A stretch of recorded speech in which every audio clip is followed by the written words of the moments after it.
다같이 묵도하심으로 주일 2부 예배를 성부와 성교와 성령님의 이름으로 하나님 앞에 거룩하게 드리겠습니다.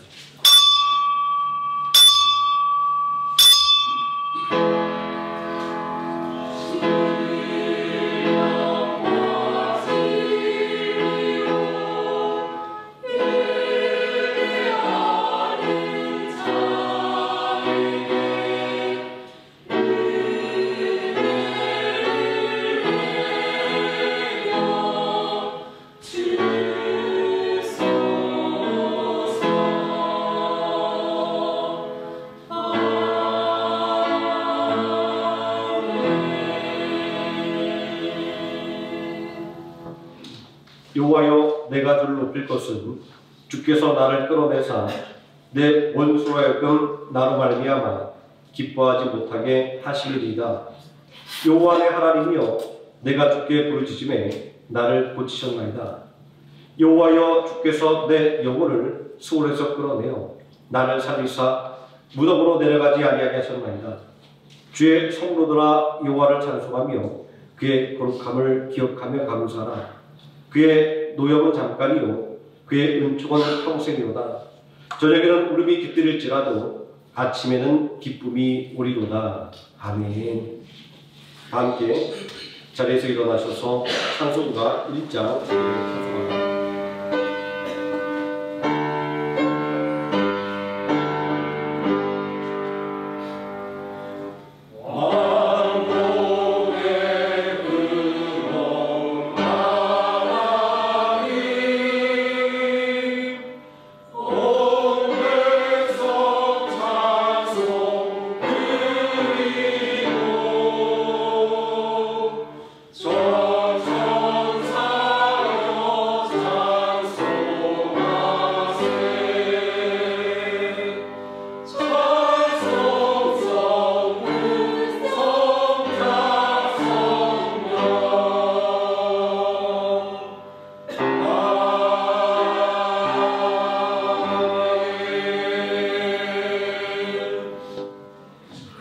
사도신경하심으로 신앙 고백드리겠습니다. 전능하사 천지를 만드신 하나님 아버지를 내가 믿사오며 그의 아들 우리 주 예수 그리스도를 믿사오니 이는 성령으로 잉태하사 동정녀 마리아에게 나시고 본디오 빌라도에게 고난을 받으사 십자가에 못 박혀 죽으시고 장사한 지 사흘 만에 죽은 자 가운데서 다시 살아나시며 하늘에 오르사 전능하신 하나님 우편에 앉아 계시다가 저희로서 산 자와 죽은 자를 심판하러 오시리라. 성령을 믿사오며 거룩한 공예와 성부가 설립하는 것과 죄를 사하여 주시는 것과 몸이 다시 사는 것과 영원히 사는 것을 믿사옵나이다. 아멘. 자리에 앉으셔서 373장 찬송합니다.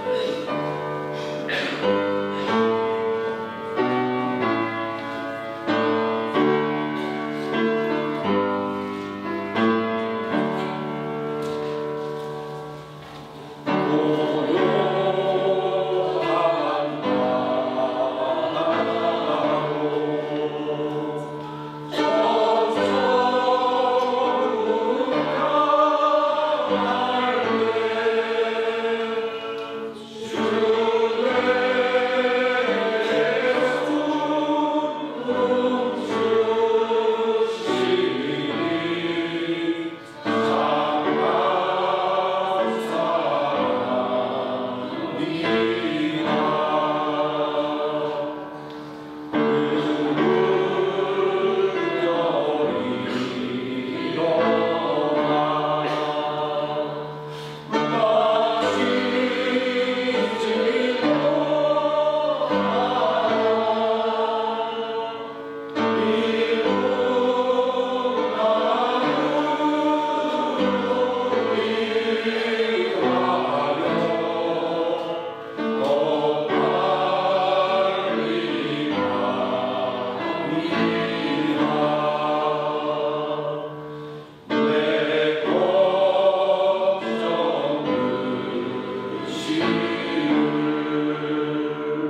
시간 함께 은혜 받을 하나님의 말씀 마태복음 14장에서 함께 보도록 하겠습니다.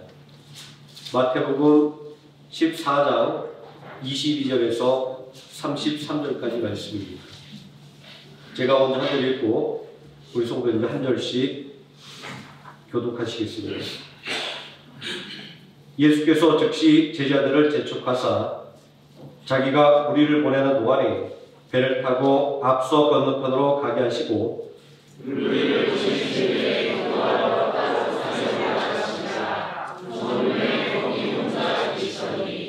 배가 이미 육지에서 훌이나 떠나서 바람이 거스름으로 물결로 말미암아 고난을 당하더라.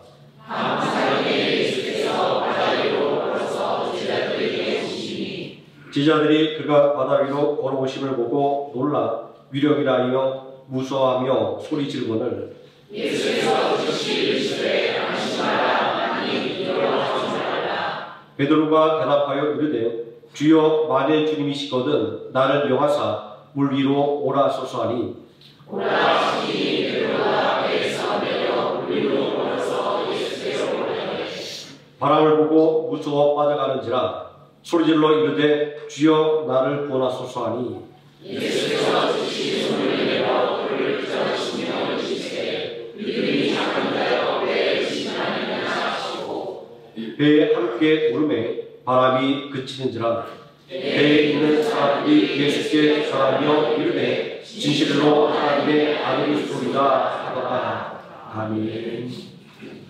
최옥실 장님 나오셔서 우리를 대표해서 기도해 주시겠습니다. 함께 기도 드리시겠습니다.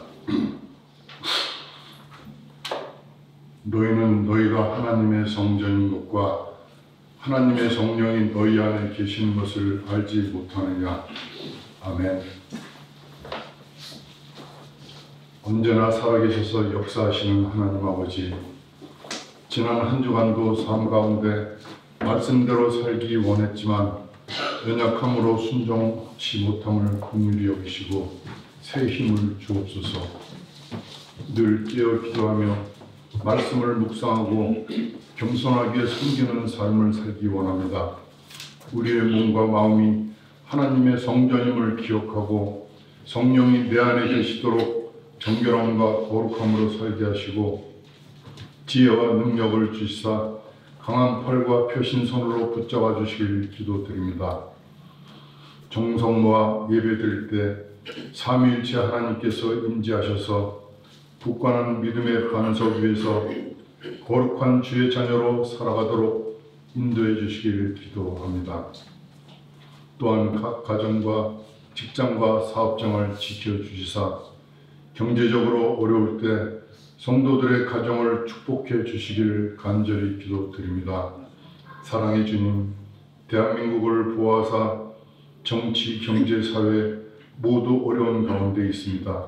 특별히 세워주신 대통령과 위정자들에게 지혜와 명철을 주셔서 하나님이 원하시는 뜻이 무엇인지 분별하게 하시고 주님만 의지하고 국민을 섬기는 정치로 하나님께서 살아 역사하심이 온 세상에 나타나도록 땅끝까지 선교하는 민족으로 삼아 주시고 남북한을 전쟁 위험에서 지키시고 평화 통일의 길로 주님과 함께 동행할 수 있도록 은혜 베풀어 주시길 간절히 기도드립니다.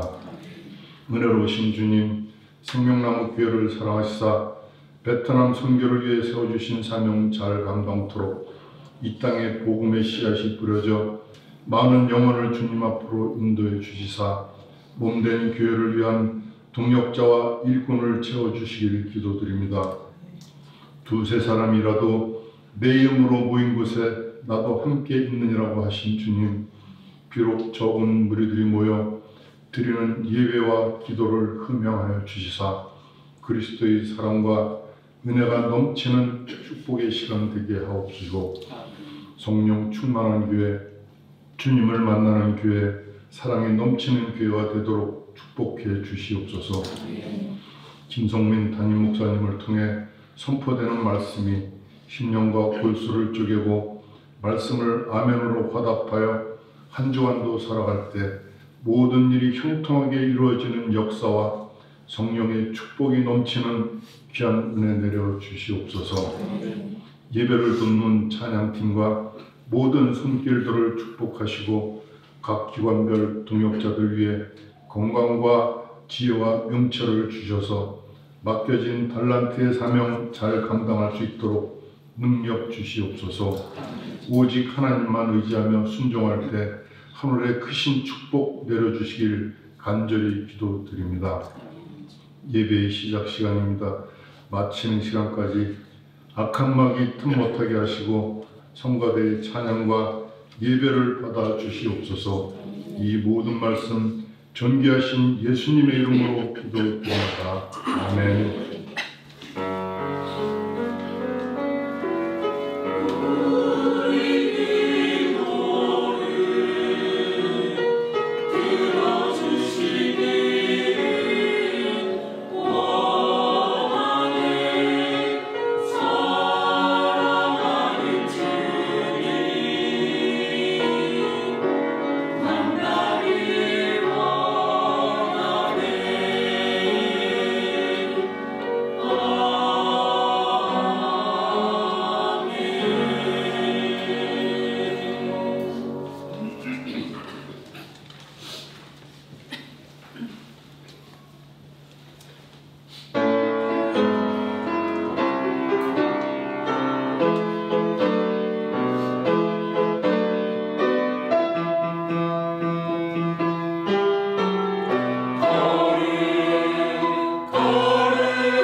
늘 예배를 위해서 헌신해 주시는 우리 찬양팀 성가대 다시 한번 감사의 말씀을 드립니다.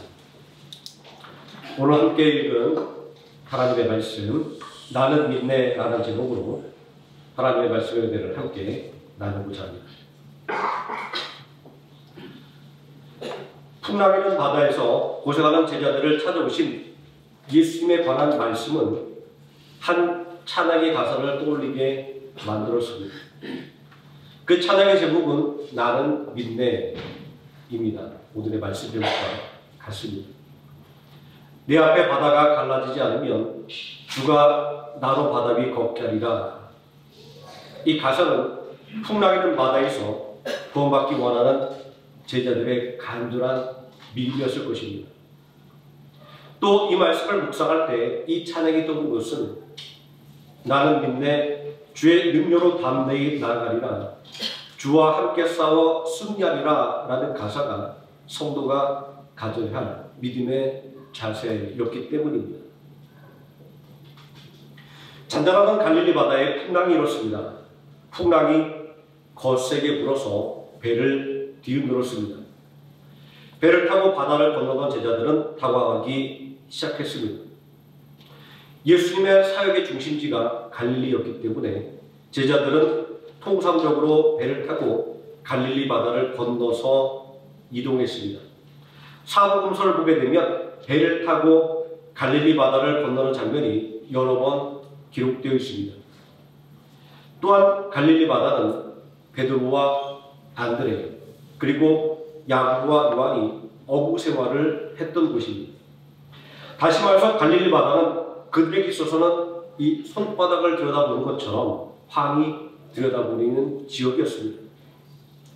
그럼에도 불구하고 풍랑으로 인해 제자들이 당황했던 것은 그간의 경험들과 심지어는 이 바다에서 어부로서 잔뼈가 굵은 사람들이 있었음에도 풍랑을 헤쳐나갈 방법이 없었기 때문입니다.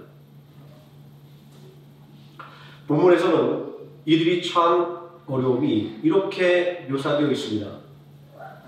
배가 이미 육지에서 술이나 떠나서 바람이 거스름으로 물결로 말미암아 고난을 당하더라. 이 말씀에서 배가 이미 육지에서 술이나 떠나서 라는 말은 되돌아가기에는 너무나 멀리 떠나온 상황을 가리키는 것입니다. 또 바람이 거스름으로 물결로 말미암아 고난을 당하더라 라는 말씀은 앞으로 나아가야지만 앞으로 나아갈 수 없는 상황을 가리키는 것입니다. 갈릴리 바다 한가운데서 앞으로 나아가지도 못하고 뒤로 돌아서지도 못하는 진퇴양난의 상황입니다. 모든 수단과 방법을 동원해도 문제를 해결할 수 없는 절망적인 상황입니다. 우리의 삶에도 이러한 풍랑들이 불어오곤 합니다. 앞으로 나갈 수도 없고 뒤로 돌아갈 수도 없는 진퇴양난의 상황 말입니다. 이날 갈릴리 바다에서 제자들을 당황스럽게 한 것은 자신들의 경험과 지혜로 극복할 수 없는 풍랑 때문만은 아니었습니다.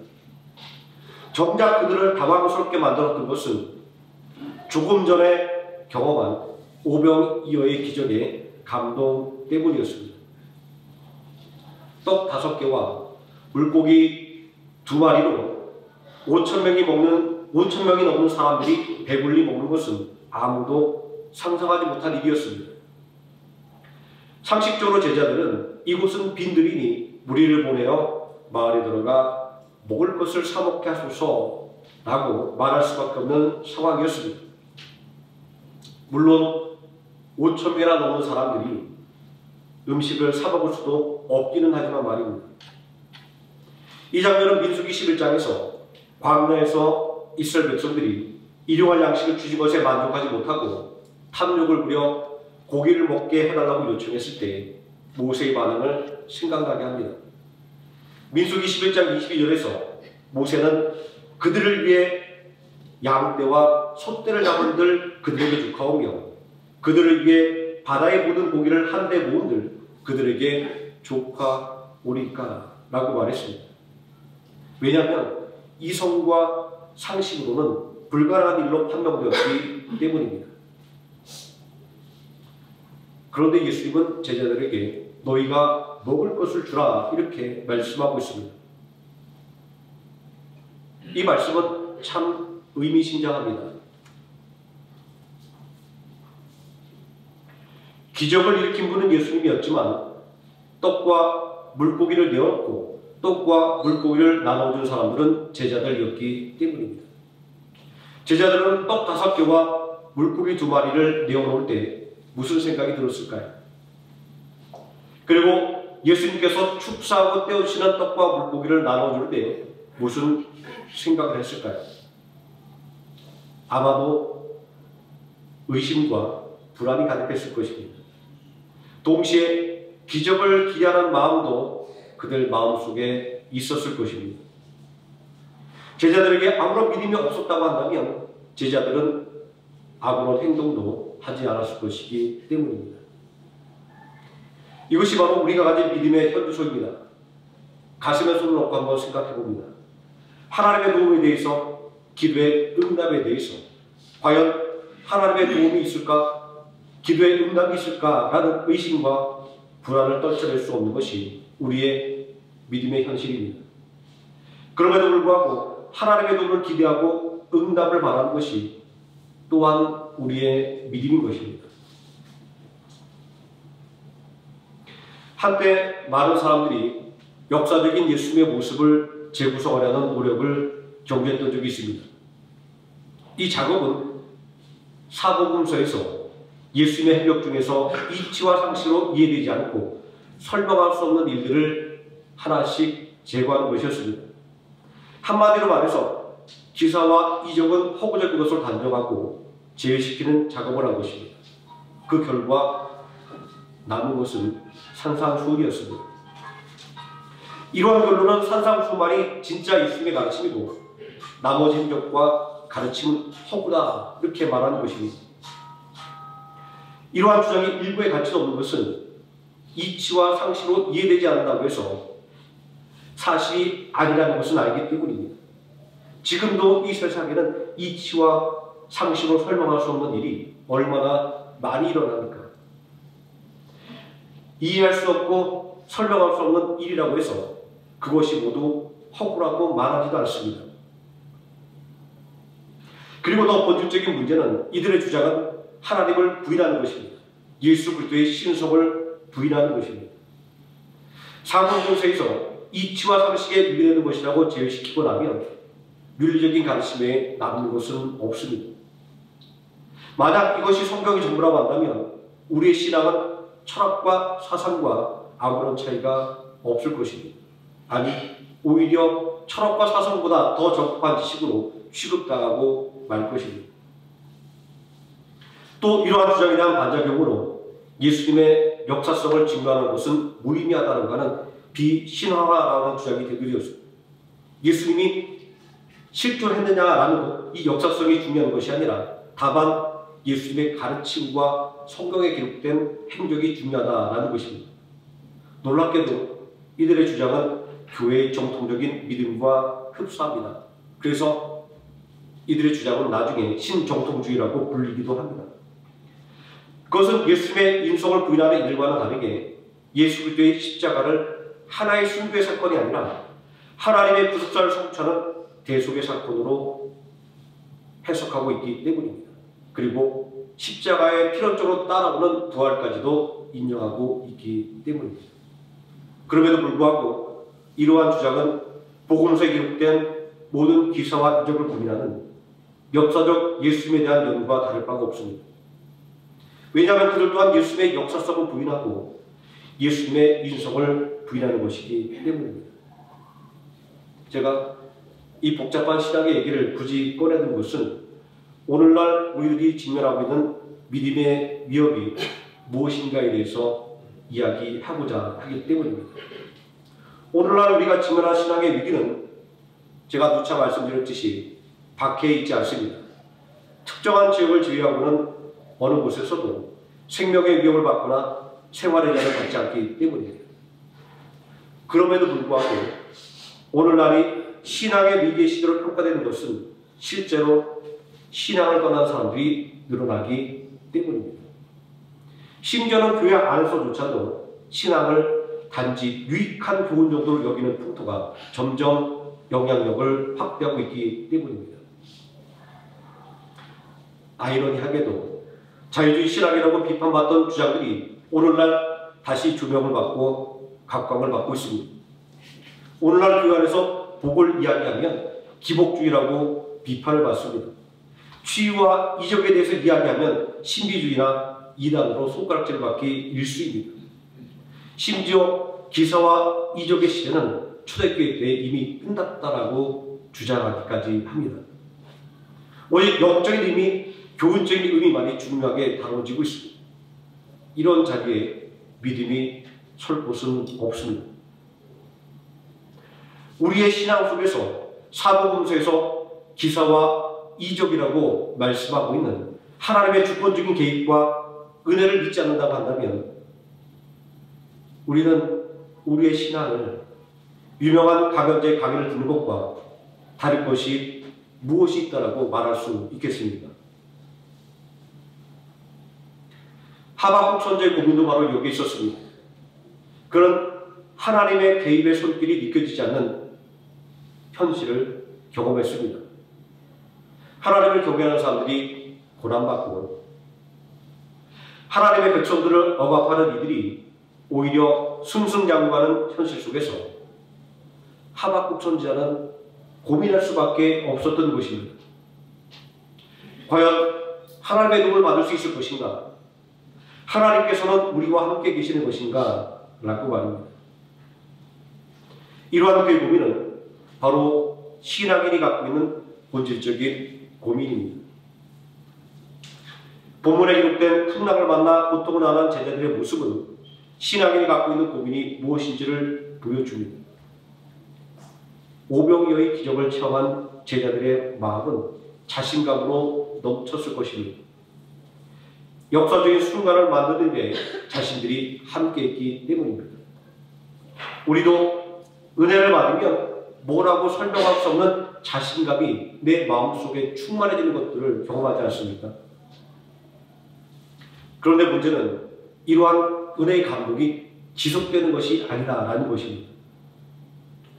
더 큰 문제는 은혜를 잊어버리게 되는 것입니다.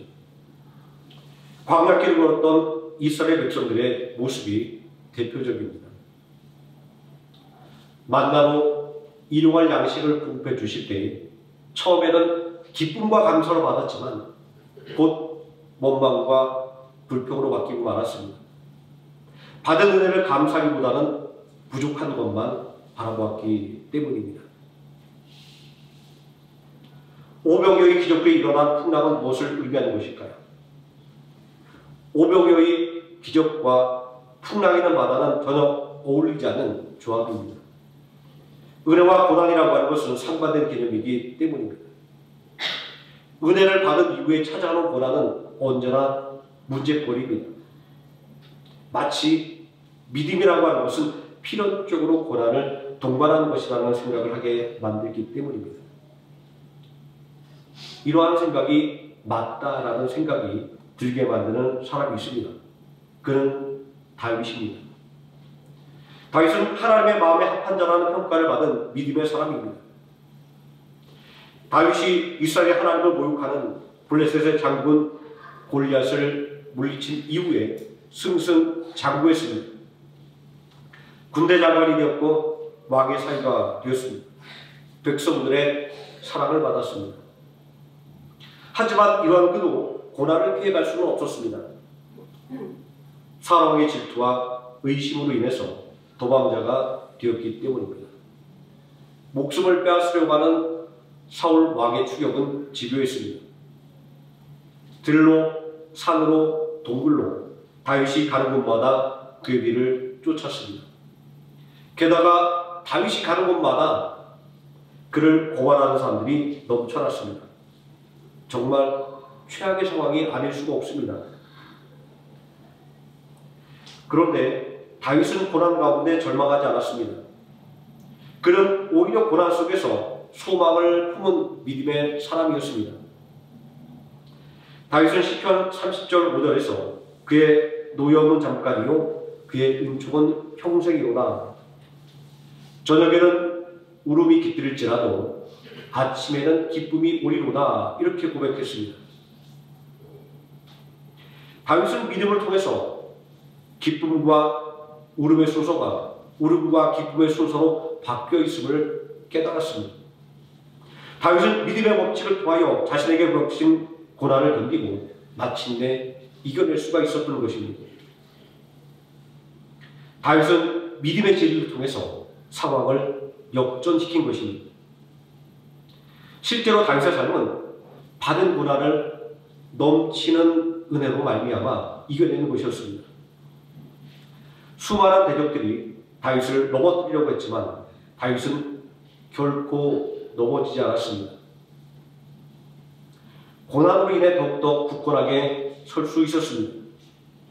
고난 나갈수록 전능하신 하나님을 더욱더 의지했기 때문입니다. 우리가 믿음 안에서 살아간다라고 하면서도 고난을 나가면 낙심하고 절망하는 것은 이 고난이 우리 인생의 끝이라고 생각하기 때문입니다. 그러나 고난은 우리 인생의 끝이 아니라 은혜를 받기 위한 준비입니다. 창세기에 기록되어 있는 하나님의 창조의 역사에서 하루의 완성은 항상 저녁이 지나고 아침이 되는 것이었습니다. 하나님께서 보시기에 좋았더라고 말씀하시던 창조의 하루는 언제나 저녁이 되고 아침이 될 때 완성되었습니다. 하나님의 창조의 법칙을 생각할 때 믿음의 법칙이란 고난과 슬픔의 밤이 지나가고 언제나 기쁨과 행복의 아침이 다가온 것입니다. 저녁에는 울음이 깃들일지라도 아침에는 기쁨이 오리로다.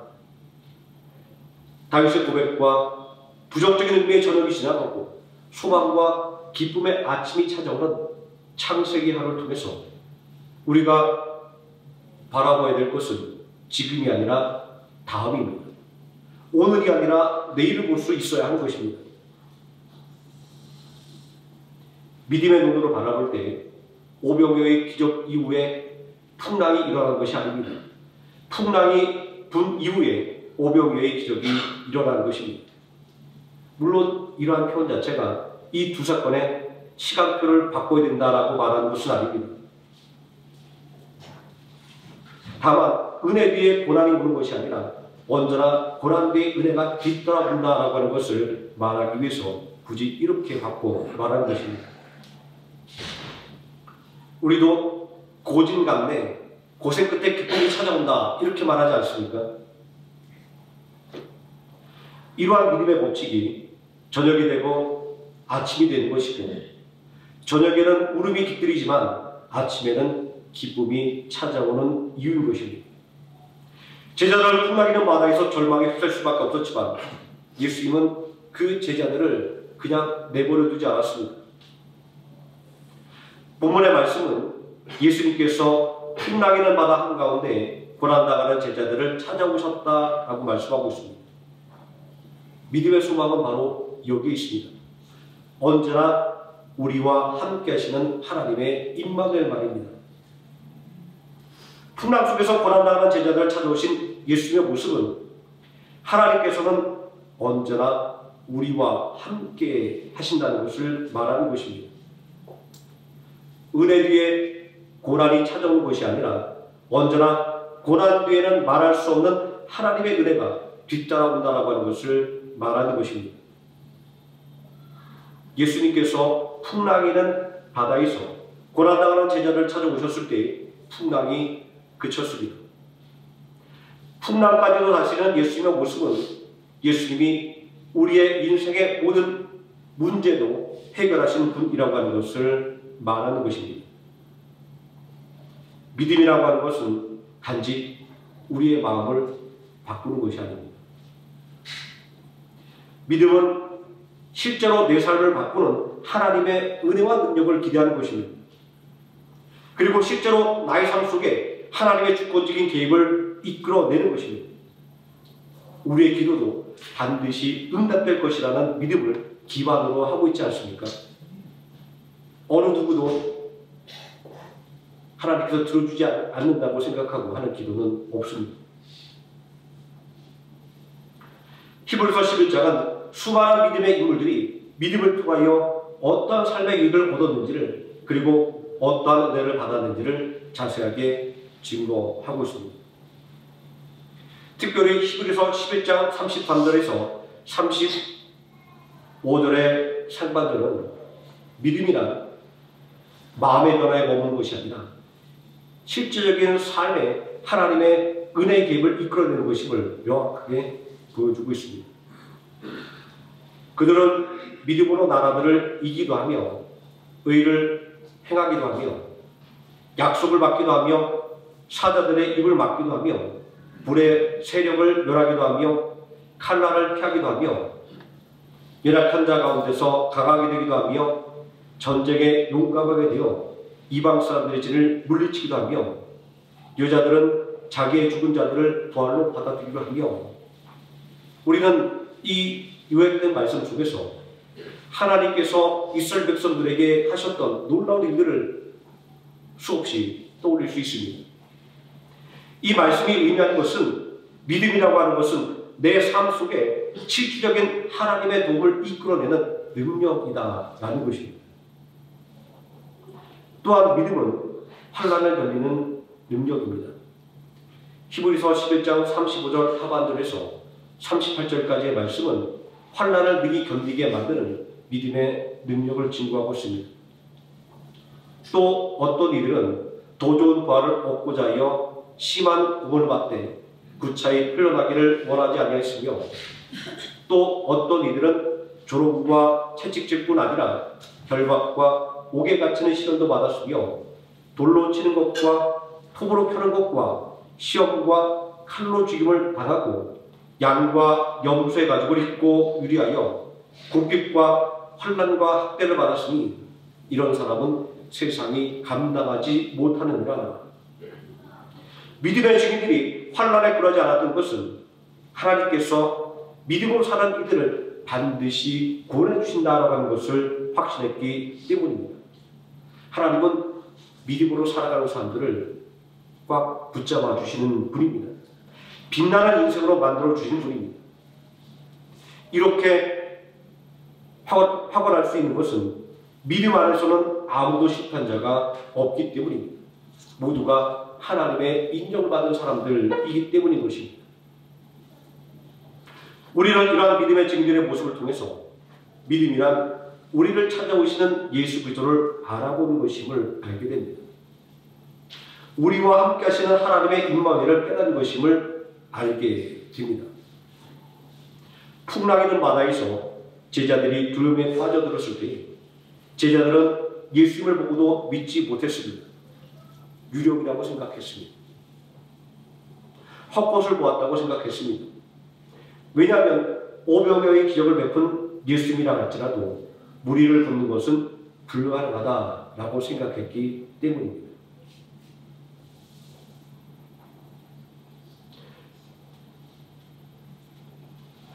오늘도 우리가 낙심하고 절망에 빠져드는 것은 우리와 함께 하시는 예수님을 믿지 못하기 때문입니다. 오늘도 우리의 기도를 들으시고 우리를 도우시는 하나님의 은혜를 믿지 못하기 때문입니다.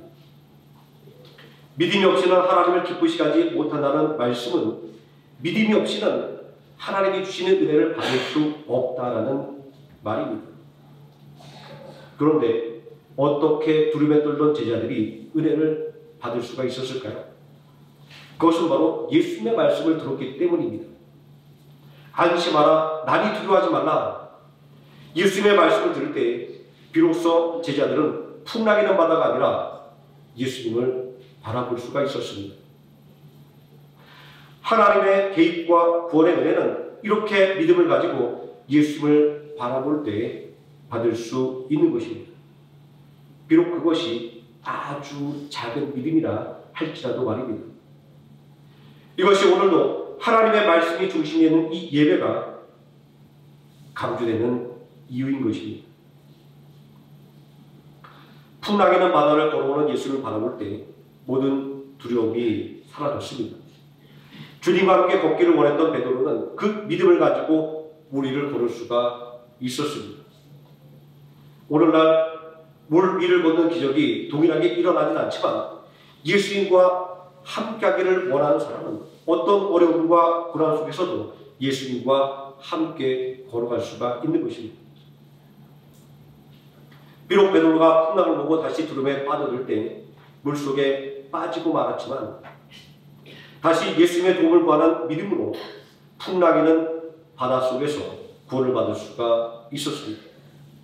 베드로는 비록 믿음이 작은 자여 왜 의심했느냐는 책망을 받았지만 예수님의 도움을 구하는 그 작은 믿음만으로도 구원받기에 충분했다라는 것을 우리는 오늘 말씀을 통해서 확인할 수 있습니다. 오늘날 우리에게 필요한 것은 엄청난 것들이 아니라 바로 이러한 작은 믿음입니다. 예수님의 도움을 간절하게 구하는 믿음 말입니다. 풍랑이는 바다에서 예수님으로 말미암아 구원받은 제자들의 모습은 오늘 우리에게 필요한 것이 무엇인가라는 것을 알려줍니다.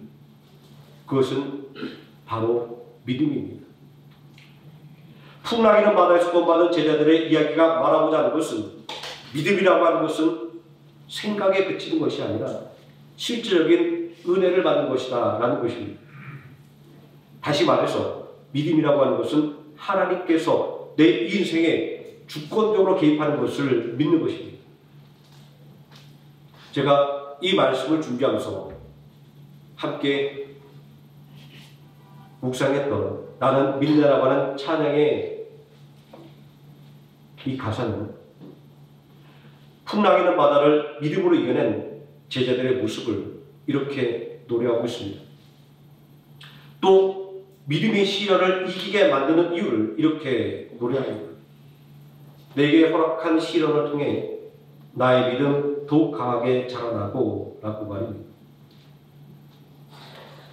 내 삶에 개입하시는 하나님의 주권적인 은혜가 고난이 끝이 아니라 고난이 은혜의 통로이며 고난 외에 은혜가 임하는 이유인 것입니다. 이어지는 험한 산과 골짜기 지나는 동안 주께서 더 가까이 나를 이끄시네라는 가사는 다윗이 고난 가운데서 눈물을 머금고 내일의 기쁨을 소망할 수 있었던 이유입니다. 나와 함께 하시는 예수 그리스도를 믿음으로 바라볼 수 있다고 한다면 어떠한 고난도 우리를 절대로 낙심시키지 못할 것입니다. 왜냐하면 이 찬양의 고백처럼 내가 겪는 시험이 아무리 어렵고 힘겨워도 내가 믿는 주님보다 크지 않기 때문입니다. 하나님의 생각을 우리는 감히 짐작할 수 없습니다.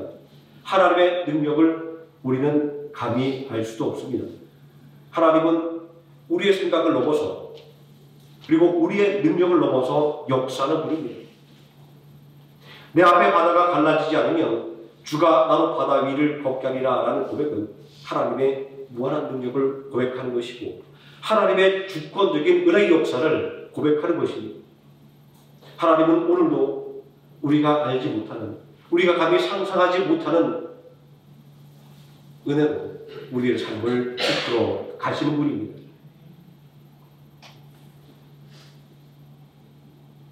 그러므로 우리는 이렇게 이 노래를 따라 불러야 될 것입니다. 나는 믿네 주의 능력으로 내 삶 새롭게 되리니 나는 믿네 주의 능력으로 담대히 나가리라 주와 함께 싸워 승리하리라. 그리고 이렇게 다짐해야 할 것입니다. 날마다 믿음으로 나 살아가리. 날마다 믿음으로 살아가길 다짐함으로 예수님과 함께 싸워 승리하는 하루의 생명함께 성도님 되시기를 예수님의 이름으로 축원드립니다. 기도하시겠습니다.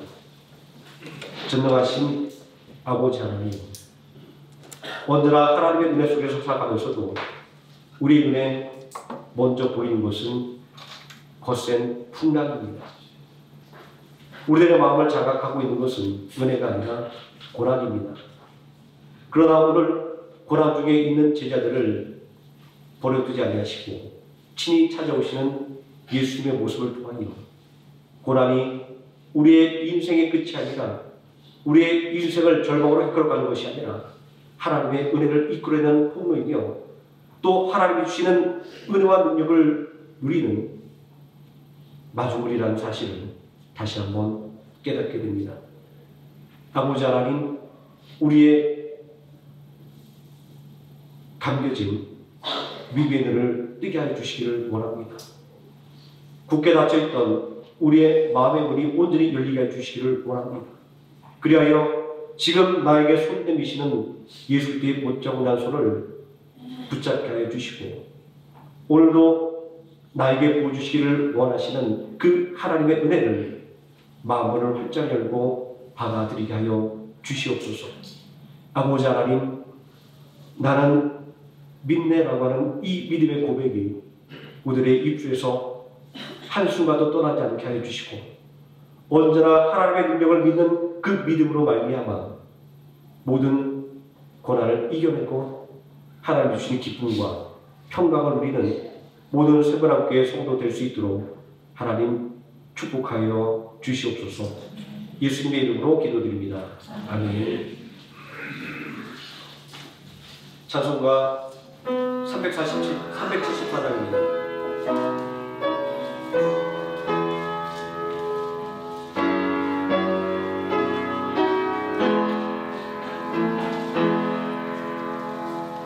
나의 믿음 약할 때에 주가 붙드네. 마음이 나를 깨일 때에 주가 붙드네. 나를 붙드네.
찬송가 51장 1절 3절 찬송하시면서 준비한 예물 하나님께 드리겠습니다.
좋아하시는 아버지 하나님, 언제나 우리를 사랑하시고 또 우리에게 복 주시기를 원하시는 아버지 하나님, 오늘 주 이슬 거룩한 날 우리를 주의 몸된 궤로 불러주시고 온전히 하나님을 찬양하며 또 하나님의 말씀의 은혜 속에 거하게 하심을 감사히 드립니다.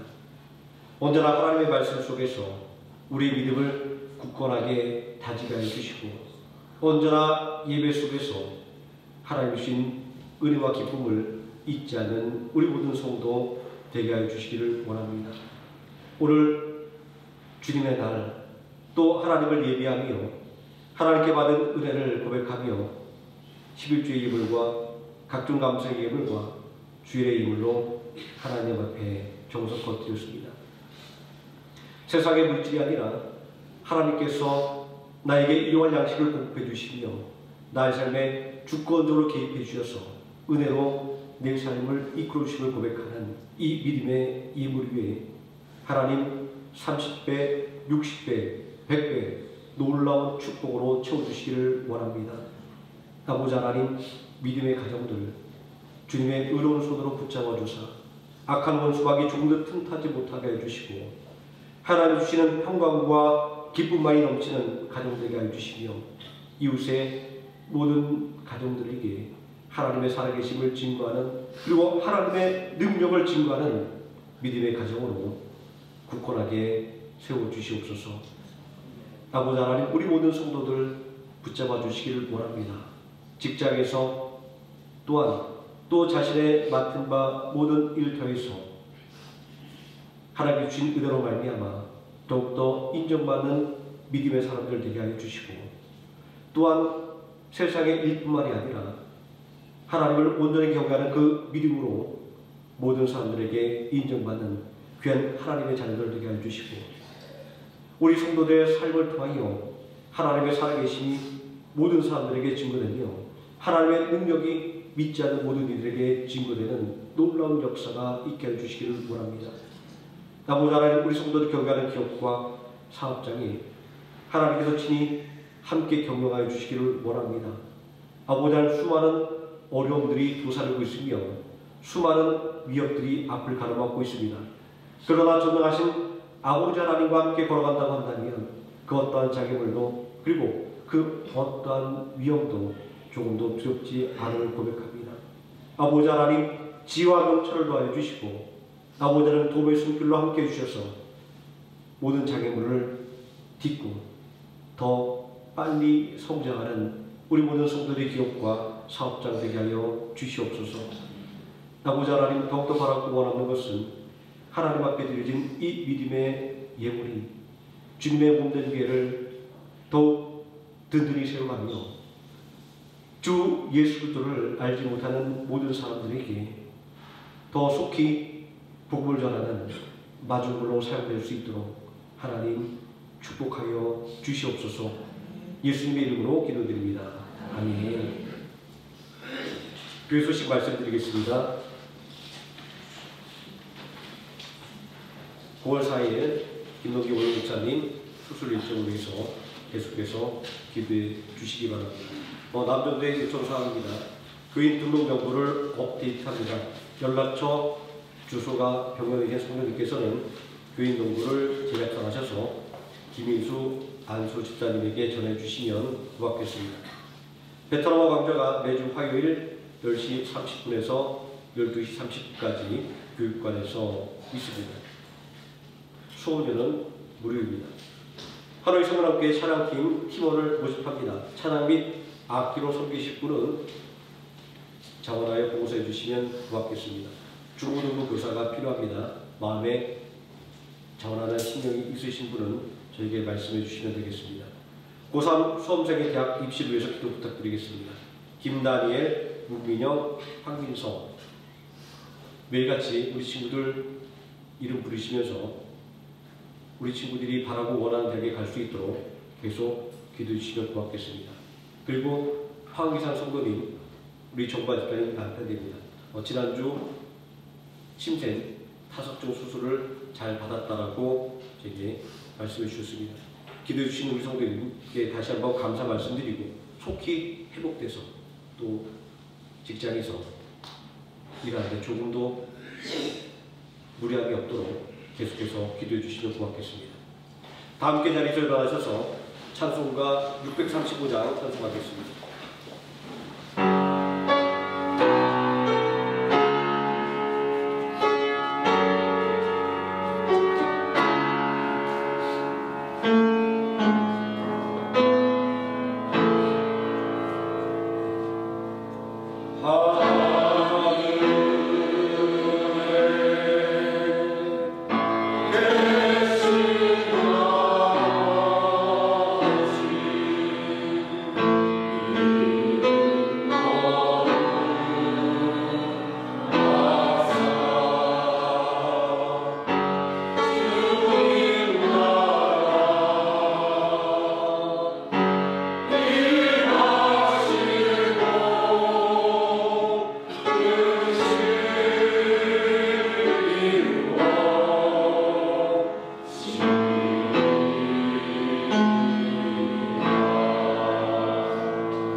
지금은 우리를 구원하신 예수 그리스도의 은혜와 우리를 위하여 독생하신 아들 예수 그리스도로 십자가에 내주신 성부 하나님의 사랑과